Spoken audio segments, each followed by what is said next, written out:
Hi, and welcome to a new video. Today we are showing you how to get plus 2,500 free Photoshop brushes and how to install them. Let's get started.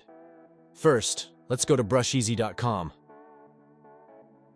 Go to the search bar, type in Photoshop brushes, and click on search.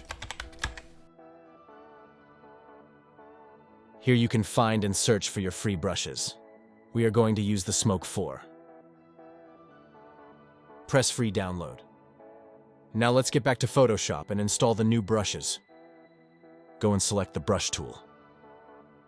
Go to the brush setting and click on the brush tab. Go to the right and click on the 4 lines button. Now choose import brushes. Choose the downloaded brush files and import them into Photoshop. Now you can go to the new brush folder and choose the one you like for your project.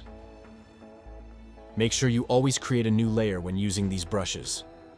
And there you go, new and free brushes in your Photoshop that you can use on your new projects. Thanks for watching, and don't forget to like and subscribe to the channel, and we will see you in the next video.